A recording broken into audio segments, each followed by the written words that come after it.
Ju si mendoni caktimi i kësaj mase të pezullimit nga posti i zëvendës kryeministres është bërë që Belinda Balluku të mos prish provat, apo është thjesht një masë standarde që ndiqet në tilla raste, ndryshe nga sa mund të ndiqet në një rast tjetër që mund të dërgohej kërkesa në kuvend për heqjen e imunitetit dhe më pas mund të procedohej me të? Atëherë kjo është një masë ndaluese, që do të thotë një zyrtar i cili ka konsumuar në bindjen e prokurorisë por edhe gjykata, sepse ata shikojnë prova të cilat i kanë në dosje dhe duke qenë se prova tregojnë pa e paragjykuar çështjen dhe pa e hyrë çështjes në themel, është një masë le të themi ndaluese, e cila është përcaktuar nga ligji, siç është masat ndaluese ajo e sigurimit personal, që do të thotë arresti me burg apo arresti i shtëpisë,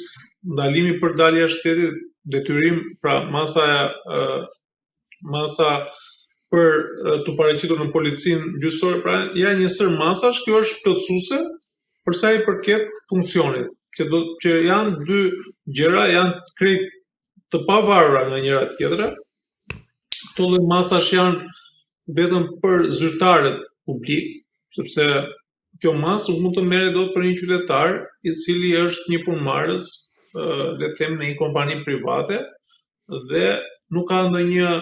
edhe vepra që ai mund të ketë kryer nuk ka lidhje fare me pozicionin e punës. Kurse këto vepra apo kjo vepër që zonja Balluku akuzohet ka lidhje kryeput me pozicionin e punës dhe ekziston rreziku që kjo zyrtare e nivelit të lartë mund të kryej vepra të tjera, që do të thotë mund të përsërisë të njëjtën gjë që ka bërë lidhur me tendra e tjera me radhë, natyrisht që mund të kryej edhe veprimtari të cilat do ta dëmtonin procesin e hetimit dhe procesin e gjykimit. Pra, duke mbartur këtë rrezik për shkak të pushtetit, pra është numri 2 i ekzekutivit, nuk është pak, ka ministrinë më të rëndësishme, pra duke vlerësuar gjitha këto rrethana në total, prokurori çështjes ka menduar që kjo paraqet rrezik edhe për hetimin, por edhe për gjykimin. Dhe ndaj ka menduar dhe ka çuar të kërkesën në gjykatë, gjë që është miratuar edhe nga ana e gjyqtarit. Kështu që jemi përpara këtij fakti, gjykata e ka dhënë vendimarrjen, pra e ka dhënë në mungesë në bazë të provave që ka sjell. Mendoj që prova të tjera lidhur të paktën me masën e pezullimit nga detyra, zonja Balluku nuk ka se çfarë provash të sjelli, përveç se ajo mund të ketë një përvojë në ministrinë apo në menaxhimin e ministrisë së energjisë dhe infrastrukturës, apo mund të ketë takime të tjera të cilat janë në kuadrin e integrimit në Bashkimin Evropian, apo qoftë takime ndërkombëtare, pra nuk e di se çfarë argumenti mund të sjelli, por me njerë më vinë në mendje, nëse do të isha mbrojtësi i saj, më vinë këto ide për sa i përket kësaj mase ndaluese. Pra ajo do tregoj që pezullimi nga detyra i shkakton një dëm të madh Këshillit të Ministrave, pra mund marrë edhe prova nga kryeministri për sa i përket qasjes që nëse zonja Balluku nuk do të jetë në këto detyra, ajo mund të sjellë një dëm të pariparueshëm për qeverinë, për Ministrinë e Energjetikës dhe për gjithë Këshillin e Ministrave. Në këtë rast, për ta bërë më të qartë për shikuesit, Belinda Balluku a shkon dot në zyrën e saj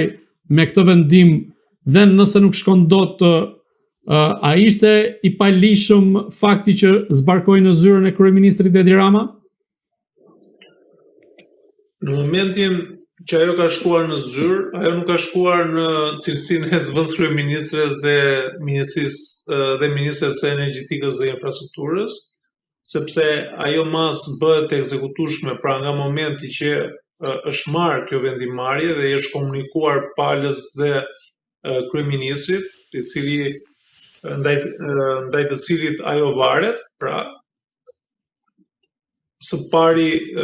ka fuqi të menjëhershme kjo masë sigurimi, pra masë plotësuese apo masë ndaluese, siç është ajo e pezullimit nga detyra, por ajo aty nuk shkojnë në mbledhje qeverie, që do diskutohej për çështje të saktuara, të cilat kishin lidhje me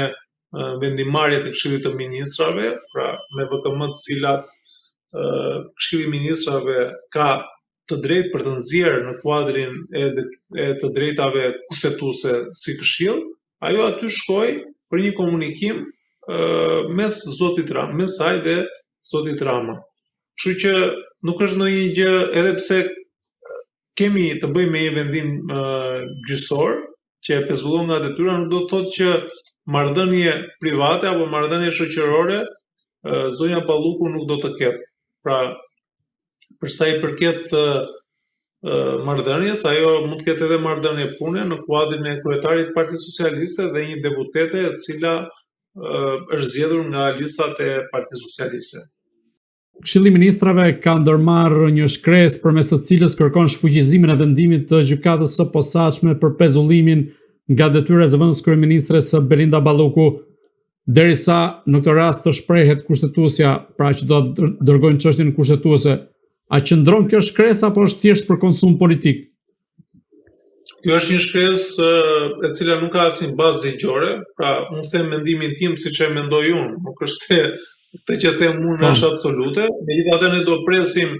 vendimarrjen e gjykatës kushtetuese, nuk legjitimohet Këshilli i Ministrave të godasë apo të çojë në gjykatën kushtetuese një vendimarrje të një gjykate më të ulët, pra nuk mundet. Në të vetmen rast kur Këshilli i Ministrave mund të jetë palë në procesin kushtetues është në cilësinë e personit të interesuar, por gjithmonë në gjykatën kushtetuese, pasi janë ezauruar të treja shkallët e gjykimit dhe pasi kjo çështje është atakuar apo është kërkuar në gjykatën kushtetuese nga ana e zonjës Balluku. Vetëm në atë rast Këshilli i Ministrave mund të jetë në cilësinë e personit të interesuar në këtë proces. Megjithatë, unë mendoj që këto janë inicime të kryeministit Rama për treguar që ai është në krah të zonjës Balluku, ose do të tregojë vërtet që është në krahun e saj sepse ajo ka të drejtë, ose e bën këtë për fasad, që do të thotë nga njëra anë mund t'i thotë asaj që shiko ke mbështetjen time, por në finale ai e di që çfarë rezultati do të ketë dhe çfarë vendimarrje do të ketë nga gjykata kushtetuese. A është ky një presion i hapur ndaj drejtësisë dhe nëse Edi Rama i merr ata persona që i intereson në mbrojtjen e tij, atëherë për çfarë krijua SPAK-u apo GKK-ja për të goditur korrupsionin në nivelet e larta? Kjo mbetet për të parë, sepse zoti Rama është i paparashikueshëm, që do të thotë në këtë rast duhet shikojmë në të ardhmen, sepse koha duhet t'i provojë të gjitha këto, le të themi, mendime që ne kemi për çështjen, jo mendime juridike, por mendime të një analize të sjelljes së zotit Rama dhe të zonjës Balluku. Kjo mund të jetë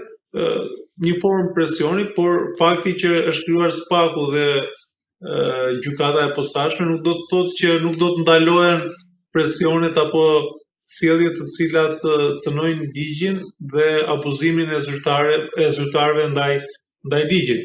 Kështu që duhet të shikojmë se si do të reagojë edhe prokuroria e posaçme, se si do të reagojë gjykata lidhur me këtë sjellje të zotit Rama. Çdo gjë mbetet për të parë në vijim. Nesër në mëngjes në orën 9